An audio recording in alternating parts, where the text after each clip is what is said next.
ఈ 9 రోజుల పాటు ఉత్సవాలు అంగరంగ వైభవంగా సాగాయి. ఈ ఉత్సవాలను చూడటానికి తిరుమల వచ్చిన భక్తులను ఆహ్లాదపరచడం కోసం ఫలపుష్ప ప్రదర్శన ఏర్పాటు చేసింది టీటీడీ. పాప వినాశన మార్గంలోని కళ్యాణ వేదిక వద్ద ఈ ప్రదర్శన ఏర్పాటు చేశారు. ఇక ఈ ఏడాది ప్రదర్శనలో శ్రీవారి పరమ భక్తుడైన హథీరామ్జీ ఇతివృత్తాన్ని ఏర్పాటు చేసింది టీటీడీ. మరిన్ని వివరాలను తిరుమల ఫలపుష్ప ప్రదర్శన నుంచి మా ప్రతినిధి కిరణ్ అందిస్తారు.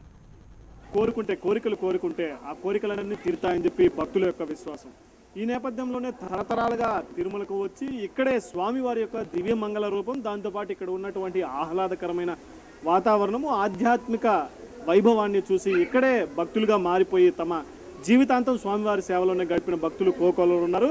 ఈ భక్తుల్లో ప్రధానంగా మనకు చూస్తే అన్నమయ్య, తరిగొండ వెంగమాంబ లాంటి భక్తులను మనం చూడవచ్చును. మరోవైపు ఈ నేపథ్యంలోనే హథీరామ్జీ బావాజీ కూడా ఇక్కడికి వచ్చి స్వామివారి దివ్యమంగళ రూపానికి ముగ్ధుడయ్యి తన ఆశయంత మొత్తం కూడా తన శేష జీవితం మొత్తం తిరుమలలోనే గడిపి చివరికి ఇక్కడే మహాసమాధి కూడా చెందడం జరిగింది. ఆ భక్తుని మనం ఇప్పుడు చూస్తున్నాం. ఈయన ఉత్తరాదికి చెందినటువంటి హథీరామ్జీ బావాజీ దేశంలోని అన్ని పుణ్యక్షేత్రాలు తిరుగుతూ తనకి ఒక దివ్యమైన ఆధ్యాత్మిక అనుభూతి కావాలని చెప్పి మొత్తం కూడా ఉత్తరాది నుంచి పూర్తిగా మొత్తం కూడా దక్షిణ భారతదేశ యాత్రలు చేశారు. దానిలో భాగంగానే హథీరామ్జీ బావాజీ తిరుమలకి రావడం జరిగింది. తిరుమలకు వచ్చి స్వామివారి దర్శనం చేసుకున్న తర్వాత ఇక్కడ ఉన్నటువంటి ఆధ్యాత్మిక వాతావరణానికి పూర్తిగా ముగ్ధుడైపోయాడని చెప్పి మనం చెప్పవచ్చు. ఈ నేపథ్యంలోనే శ్రీవారి వార్షిక బ్రహ్మోత్సవాల్లో భాగంగా ఈసారి ఫలపుష్ప ప్రదర్శనశాలలో టీటీడీ అధికారులు ప్రత్యేకంగా హథీరామ్జీ బావాజీ యొక్క కథాన్ని ఇతివృత్తంగా చేసుకుని భారీ సెట్టింగ్ వేయడం జరిగింది. ఈ సెట్టింగ్ చూసినటువంటి భక్తులకి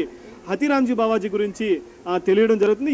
ఈ మధ్య కాలంలోనే హథీరామ్జీ బావాజీకి ప్రాచుర్యం కల్పించాలనే ఉద్దేశంతో ఓ సినిమా కూడా తెరకెక్కడం జరుగుతుంది. ఈ సంఘటనకు సంబంధించి మనము ఇక్కడ ఫలపుష్ప ప్రదర్శనశాలలో భారీ సెట్టింగ్ వేయడం జరిగింది. ఇక హథీరామ్జీ బావాజీ యొక్క అసలు కథ ఏంది మనం తెలుసుకోవాలంటే, హథీరామ్జీ బావాజీ ఉత్తరాది నుండి మన తిరుమలకు వచ్చిన తర్వాత ఇక్కడ స్వామివారికి అచంచలమైన భక్తుడిగా మారిపోవడం జరిగింది. చివరికి ఆయన భక్తి తారాస్థాయికి చేరుకుని స్వామివారే సాక్షాత్కరించి ప్రతిరోజు నిత్యము స్వామివారు ఆయనతో హథీరామ్జీ బావాజీతో వచ్చి పాచికలాడిన సందర్భం ఉంది. ఈ నేపథ్యంలోనే హథీరామ్జీ బావాజీ తన భక్తులకు కూడా స్వామివారు రోజు తనకు కనిపిస్తారని చెప్పి తనతో పాచికలాడతారని చెప్పి చెప్పిన సందర్భం ఉంది. దీంతో ఈ వార్త అటు ఇటు చేరి చివరికి రాజుకి చేరడంతో రాజు హథీరామ్జీ బావాజీ యొక్క భక్తిని పరీక్షించాలనే ఉద్దేశంతో ఆయన్ని చెరసాలలో పెట్టి మొత్తం కూడా ఒక బండెడు కట్లను కూడా, అంటే బండెడు మన చెరుకు గడలను మనం దాంట్లో ఏర్పాటు చేసి, నీకు భక్తి నిజమైందైతే, నీకు స్వామివారు సాక్షాత్కరించింది నిజమైతే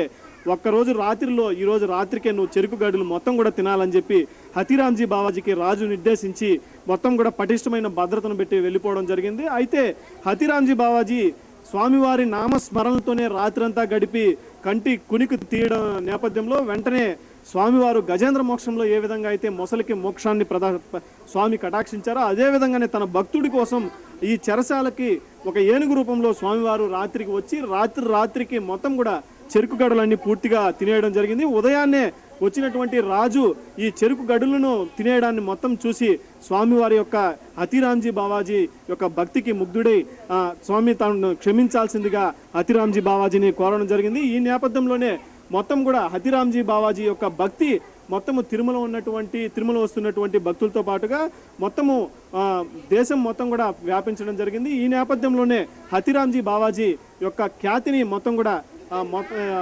వ్యాపించవేయడంలో టీటీడీ కూడా విశేషమైన కృషి చేయడం జరిగింది. మరోవైపున హథీరామ్జీ బావాజీ అనంతకాలంలో మహంత్ వ్యవస్థను ఏర్పాటు చేయడం జరిగింది.